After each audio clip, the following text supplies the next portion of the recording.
So this evening's talk is called Dancing in the Flames, and I'm going to be looking at effort or energy in the spiritual life. So the theme of this series is the beating heart of Buddhism, which is the name we've given to the Bodhisattva ideal, the ideal of a Buddhist, a Bodhisattva, a being who all of their energies are directed towards awakening. And they're doing that not just for themselves, but they're doing that for the benefit of all beings. So it's a sublimely altruistic ideal that a human being who just loves other humans, other beings so much that all their energies and their life are just poured into awakening for the sake of all beings. And we had Parinibbana Day festival on Sunday. Some of you will have been there. And we heard about the Buddha as an exemplar of this, an enlightened being. And in his final weeks and months, as he was approaching death, as he was approaching his final nibbana, parinibbana, we just saw how the Buddha was an exemplar of the 6 paramitas, and that's the list that we're looking at as this series. The Bodhisattva has perfected these 6 qualities, and for us, they're practices. We're trying to practice these and cultivate these in our life, this list of paramitas. So one way of looking at them is they're ways to go beyond our limited current kind of self-centered perspective, and it puts us more focused on others, more this altruistic aspect. So there are ways to go beyond the paramitas. It can also be translated as perfections, and in the Buddha we see an example of the paramitas perfected. So far we've seen dana, generosity, ethics in particular, mindfulness, kshanti, patience and forbearance, and we've also seen Virya last week, and that's what I'm going to be talking about again this week. So in the life of the Buddha we saw, hopefully we're going to have an image of the Buddha will pop up on the projector shortly. This is an image I love of the Buddha meditating, his awakening, his enlightenment. And in his final days, we just saw this generosity, the Buddha living to kind of serve other people. And despite being sick and close to death, he just kept giving and kept giving, teaching people, visiting the Sangha, visiting different communities. We've heard, and also the forbearance, the kshanti, the ability just to bear all of the pain, all of the sickness, and not to be diminished by that. His love for beings continued to pour out of him, even though he was very sick and very ill. So this was a human being who had perfected these qualities. And in particular, he had this energy, this kind of love for beings, this energy which drove the Buddha just to continue to give even as he was dying. And we heard it in his final hours, as he was very close to death. Somebody wanted to get a teaching from the Buddha, and his disciples were trying to turn this person away. And the Buddha overheard and said, no, we'll bring them over. And because he knew this person would be receptive to what he had to say. So even as the Buddha was dying, he ended up ordaining this person, became his final disciple. We have this very inspiring example on Sunday of the Buddha as somebody who has perfected these qualities and somebody who loved beings. So I want to explore this evening through the Buddha and through some other images, some other symbols, this quality of energy or effort, Virya, this quality of Virya. And it was introduced to us last week by Pranya Hridaya, and we saw an important element of it is actually love. And there's a particular word, chanda, desire. And basically, it's not an effort where we force ourselves to do something, grit our teeth and force ourselves to be more ethical and to meditate more. It's an energy that is more like a love, a passion, that we love meditating, we love being ethical, we love the ideal, so more and more of our energy gets behind it. So the question, maybe for the challenge and the question for this evening's talk to reflect on is kind of, well, what do you love about Buddhism? And how could you love it more? How could you get more inspired by it? How could you love it more? So more of your energy flows behind that. So for the Bodhisattva in particular, all of their energy is flowing towards awakening. And they're doing that because they love all beings without limit, without limitation. So that's the ideal, and it's a very sublime ideal.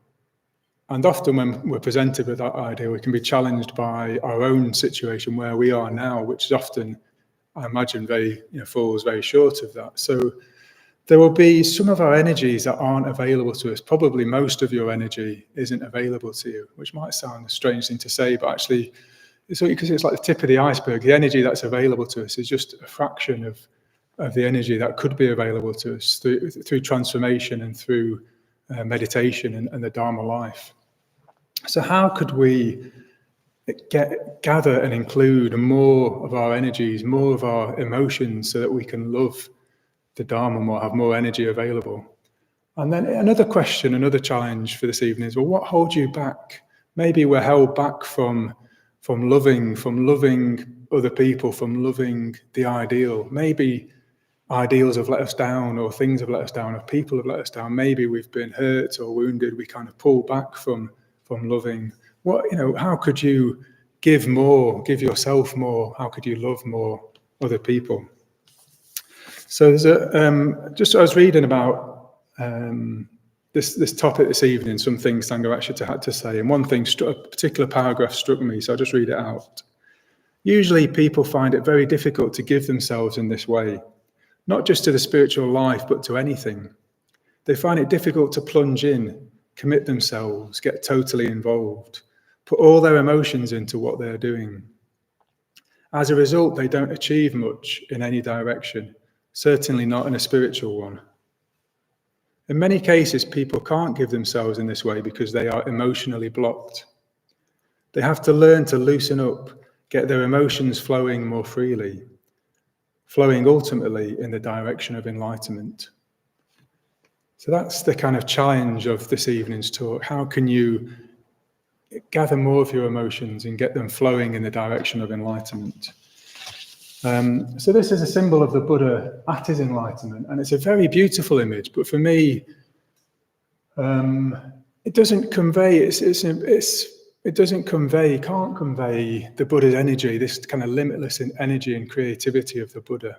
So I want to tell a story which I think illustrates it a bit more, and then we'll look at some other symbols which are maybe some of the Buddha's wilder friends, some of the Buddha's more kind of unusual friends, let's say. We'll meet them. We'll meet them shortly. But first of all, a story. So the Buddha, not at the end of his life, but at the start of his enlightened life. So probably about the age of 30, I think, something like that, when the Buddha was enlightened. He's got a small group of followers, a small group of disciples, and he sets them off. They're all enlightened. He sets them off to spread the Dharma, and he goes off on his own. And the next group of people he meets are a large community of fire worshippers. These are kind of, in India, people who were practicing a very tough, austere life of basically meditating, practicing in the heat of the sun next to fires. They mistakenly thought that would help to transform them, to make them to help to lead them towards awakening. And the Buddha went to see them and went to see the leader of this community, who was called Kashyapa. And he made a strange request to Kashyapa. He said, "Kashyapa, I'd like to spend the night in your fire chamber." I'm imagining this was like a chamber where, they produce the fire that they worship. And the Buddha said, "I want to spend the night in your fire chamber." And Kashyapa said, "You can't go in there. There's a fire-breathing naga, a fire-breathing dragon, and you'll be destroyed. You can't go in there. No one can go in there." But the Buddha wouldn't take no for an answer, and he said again to Kashyapa, "I'd like to spend the evening in your fire chamber, Kashyapa." And for a second time, Kashyapa says, "Impossible, you can't go in there. There's a fire-breathing dragon or naga in there." And then the Buddha says again for a third time, "Kashyapa, let me spend the night in your fire chamber." And traditionally, if the Buddha asks something 3 times, you have to say yes. It's kind of magic. In all the stories, the Buddha asks the 3rd time, people back down and say yes. So Kashyapa says, "Okay, if you want to spend the night in the fire chamber, go ahead." So the Buddha, we're told, goes and enters the fire chamber. And he sets himself up a seat for meditation. And it said he establishes himself in mindfulness. So probably a bit of a body scan, starts a mindfulness of breathing, something like we would do at Sangha night, and but except there's a fire-breathing dragon, which we don't have that at Sangha night usually. So in the fire chamber, there's a Naga, fire-breathing Naga, who becomes incensed, becomes angry at the Buddha entering this fire chamber. So the Naga produces smoke and fills the fire chamber with smoke, we're told. And it says that the Buddha thinks or reflects, well, suppose I produce smoke without harming the Naga. So the Buddha produces smoke and fills the fire chamber with a kind of purifying smoke.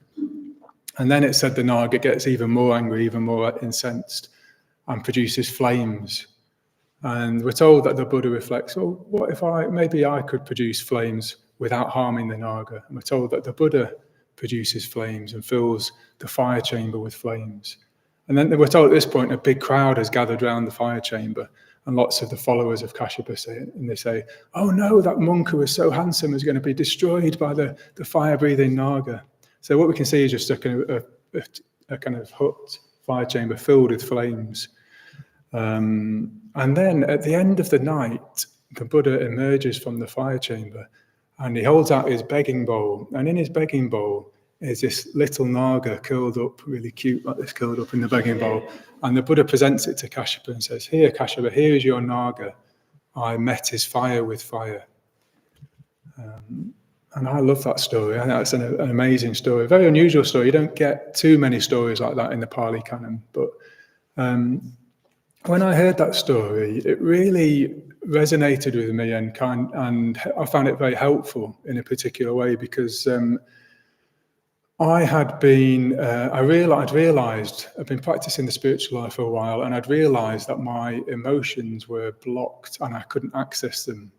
And for me, I'm going to try and keep it short because I've got lots of other things I want to say, but I kind of grew up with the teaching that not to experience my emotions, not to show my emotions, and not to experience them. So they ended up locked away in the fire chamber, in a way, like in the chamber of the heart. As it's a part of my being was just closed off with all the emotions that either I was told weren't acceptable, or I was frightened of, or that it was scary to display or to experience, all locked away in this fire chamber. And that was fine, that worked for kind of a decade or two, but then you start to practice the Dharma, you start to meditate, you start to train for ordination, and then you start to encounter some of these emotions that you'd thought you'd forgotten about, really, or I thought I'd forgotten about. And in particular, one for me was anger. So I'd kind of grown up avoiding conflict for most of my teenage and adult life. That was a kind of a strategy that helped me in life. Just don't upset people, avoid conflict. And with the I suppose the story of myself that I was a nice boy, I don't get angry, I don't upset people. And then suddenly I started to meditate and experience a lot of anger. And this may happen to you sometimes. Hopefully it doesn't, but it might do.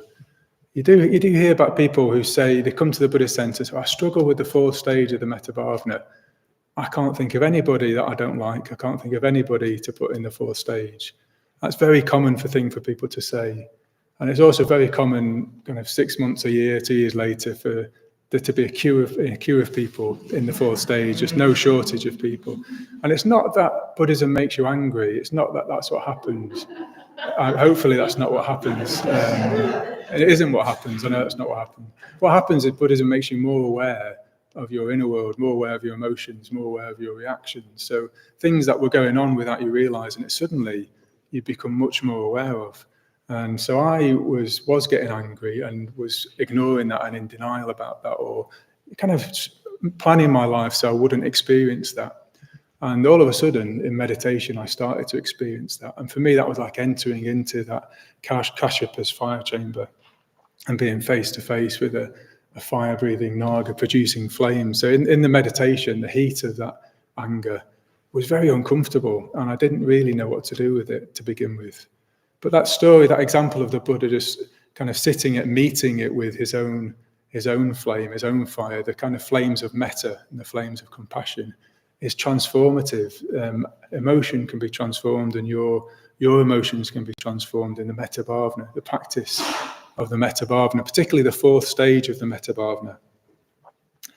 I've had a lot of experiences of this in my Dharma life, and hopefully you will as well. I really recommend, more strongly than recommend, I don't know what the right word is, but insist might be too strong. I encourage you to do the Metta Bhavana very strongly. Please do the Metta Bhavana.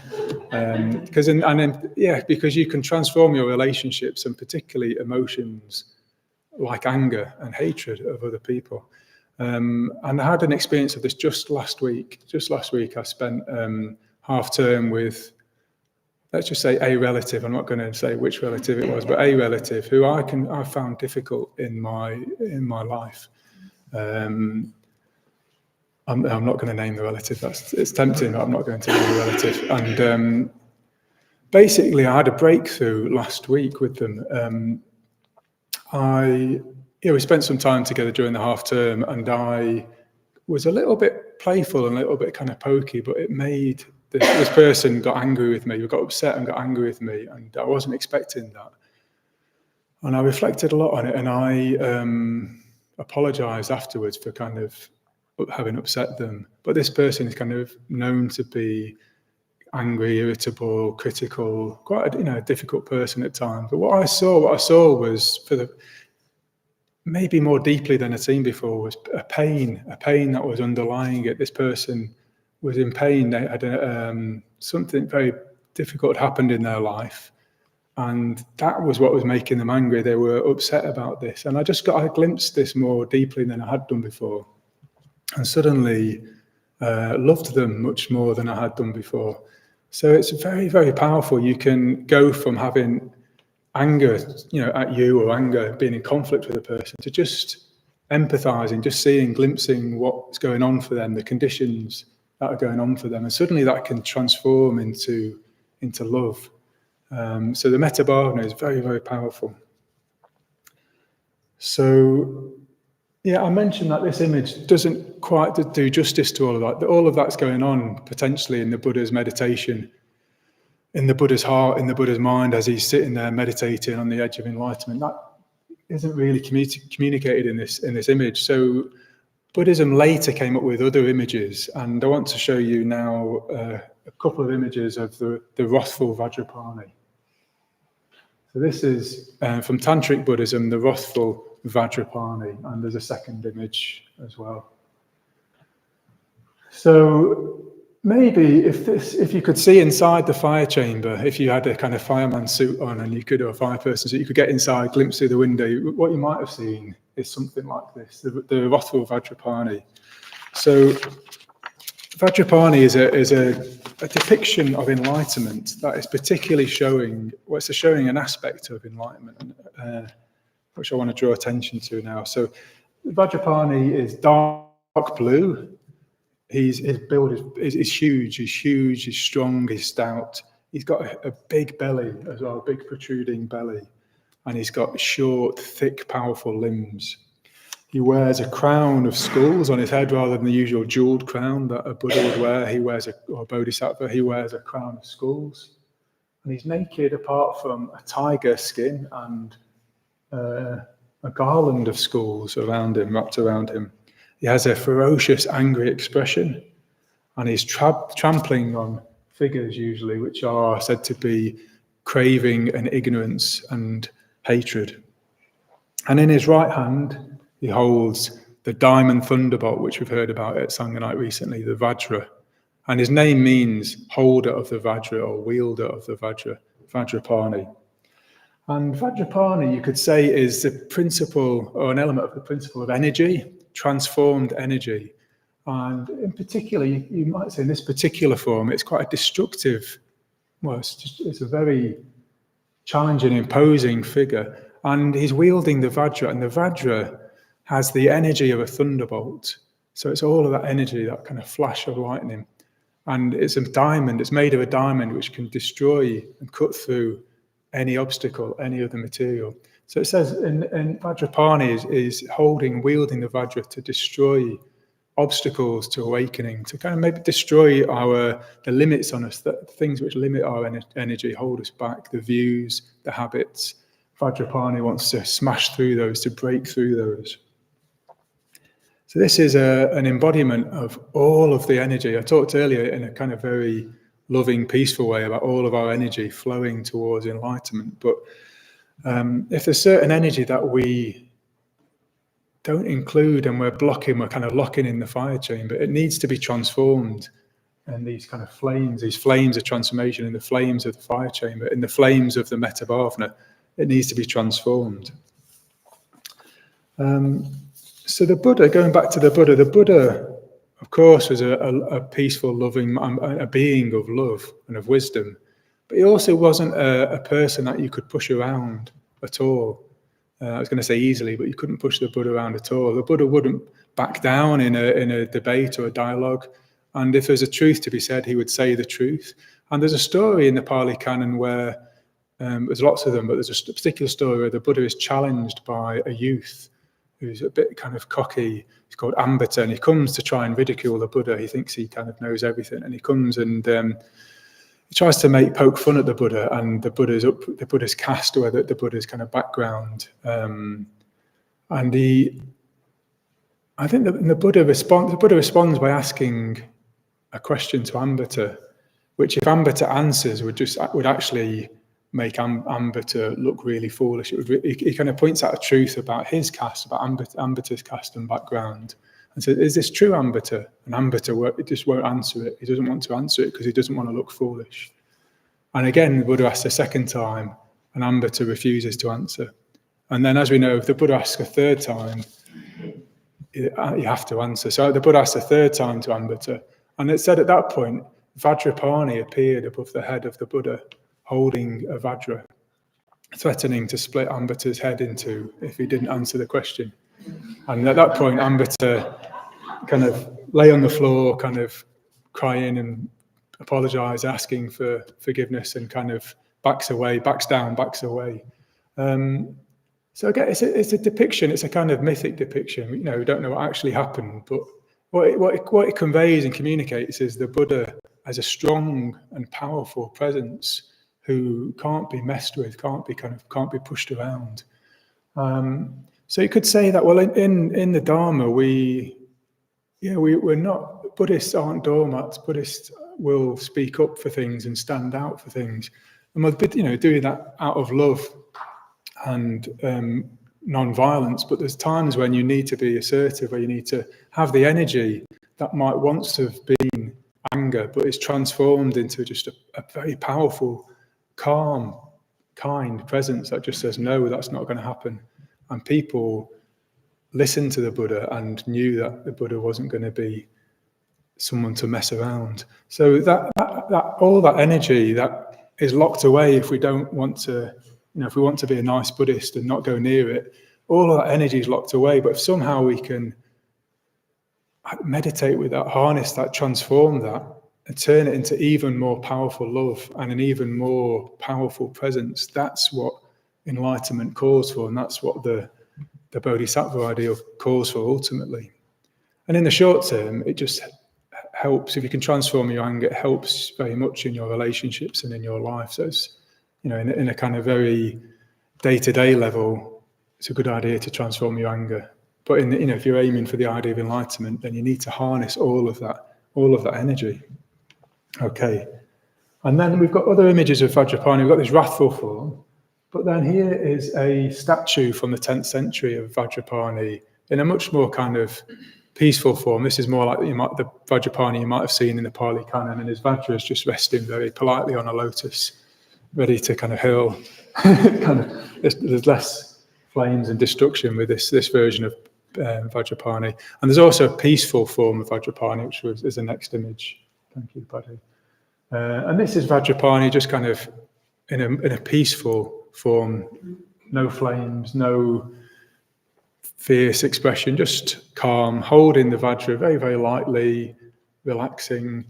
It's all of that energy, but just poised, ready to move, ready to respond when it's needed. But when it's not needed, it's just contained, just held very lightly. The Vajra is just resting very, very lightly in the palm of his hand. He's just sat, playfully, kind of relaxing. all of that energy just at rest. And maybe this is like the Buddha, if Vajrapani, the wrathful form, was a Buddha inside the fire chamber, the peaceful Vajrapani is the Buddha with the Naga curled up, just poised, just at rest. But if it's needed, that energy can become available. But if it's not needed, it's just poised and relaxed and at rest. So that's Vajrapani, and that is the challenge of, can we turn towards emotions that we've been frightened of in the past or not wanting to include in our life in the past. So initially it's been anger for me, but more recently sadness and grief. I didn't want to go anywhere near earlier in my life, but now I'm not so afraid of, actually. I'm much less afraid of sadness and grief than I used to be. Playfulness, actually I'll talk about that in a minute, but I'm still a bit frightened of playfulness. I'll talk about that in shortly. But yeah, so what kind of things are locked away in your fire chamber that have you been frightened of? And a challenge to maybe to turn a little towards them. What I would say, and it's important to say, is the first and second stages of the Metta Bhavana are crucial. The more you can open your heart to love for yourself and other beings, it's like you become a bigger vessel, a bigger container for your emotions. And the more you do that, the more you can turn towards more tricky, difficult emotions, perhaps in the fourth stage of the Metta Bhavana. So the more you can cultivate love for yourself and for a good friend, the more metta is flowing in your life, then the more you can start to experiment with just including more stronger feelings of anger and hatred that you might have not been able to go near before. And you can transform them. It's amazing. Okay, so the Bodhisattva is free to respond. They have all of that energy available, all the energy that has been dissipated and blocked and locked away, all of that energy is available, so they're free to respond. And we could see that in the life of the Buddha. The Buddha could just respond again and again to what was needed, even when he was dying, even when he was in a lot of pain. He had so much energy that he could just respond to what the situation needed, what the people around him needed. And that sounds amazing. And so there is another image I want to share with you, which is the image of the Darkini. So this is Vajra Yogini, a Darkini, another tantric image from Vajrayana Buddhism, the Vajra school of Buddhism. So again, being surrounded by flames, and Vajra Yogini is dancing in the flames. This is why the title of the talk is Dancing in Flames. Vajra Yogini has her right leg raised and she is moving very, very freely. And the name Darkini, the root of it in Sanskrit is related to sky and direction, and something else, which is in my notes. Doesn't matter. Sky and direction. And it gets translated in Tibetan to Kandroma, which means sky walker, like Luke Skywalker and the other Skywalkers, or sky dancer. So a being that walks or moves through the sky is the Darkini. And this suggests a great freedom of movement. In the sky, there's no obstacles, there's no limitation. So the Darkini can move freely through the sky. And the sky is also an image for the mind. So if you can imagine a mind where all the energy can just move freely, there's no obstacles, they're not blocked, there's no limitation. This is the Darkini, representing all of that energy, boundless, unblocked, creative, free to move, free to respond to whatever's needed. So, as I mentioned, there's certain things that I don't feel like the Darkini. I don't feel free to move or free to dance. One of the things I'm frightened of is dancing, actually, coincidentally, I suppose. If there's a kind of social situation, everyone's dancing. I love dancing, but I won't do it. And I used to do it when I got drunk, and I don't drink anymore. So now I kind of often watch people dancing, wishing that I was dancing. And there's an inhibition, there's a kind of block, a fear there, which I would like to be able to overcome. And I will overcome that. I know that I will. But so when I think, so maybe think, what holds you back from being free from that kind of abandonment to play and to others. So we've heard last week and other weeks that the Bodhisattva, their whole Dharma life, they just experience it as play. That their energy is unblocked so much and they're so creative that their life just feels like play. It doesn't feel like effort. In a way, that effort's the wrong word. It's just play. It's become a dance of responding to other beings and helping them. So what blocks you? What limits you? What kind of thing? Where is the fear for you in relation to other people? In relation to life? What holds you back? That's another challenge, another question. And the Darkini represents, the being whose all of their energy is unblocked. There's no inhibition. They're naked. Another kind of symbol of complete lack of barriers, lack of inhibition. The Darkini's hair is dishevelled. They don't care about appearance. They don't care what they look like. They just abandon them. They abandon themselves, give themselves completely to other beings. Out of love. So the Darkini is red, the colour red, and it was Valentine's Day last week as well. And Valentine's Day, you give red flowers, red hearts. Red is the colour of love and emotional engagement. And the Darkini, well, when we're in love, sometimes our cheeks flush and we kind of blush. Well, the Darkini, the whole body of the Darkini is blushed. So that it's like the whole being is flushed with love for beings, with emotion. All of their emotions are aroused and involved and engaged. So Sangha talking about, so there's another image of a Darkini, a different Darkini, or Vajrayogini in a different form called Sarva Buddha Darkini. And it means, that name means the Darkini of all the Buddhas. And Sangha says, well, you could say that's the embodiment of all the energies that have carried all of the Buddhas of the past and the present and the future to enlightenment. So this is an embodiment of all of that energy that carries Buddhas to enlightenment. And the Darkini is red in colour, and red is the colour of passion. And in the case of the Darkini, this is total. Her whole body flushes crimson. So the Darkini represents a state of emotional involvement, and that's total emotional involvement.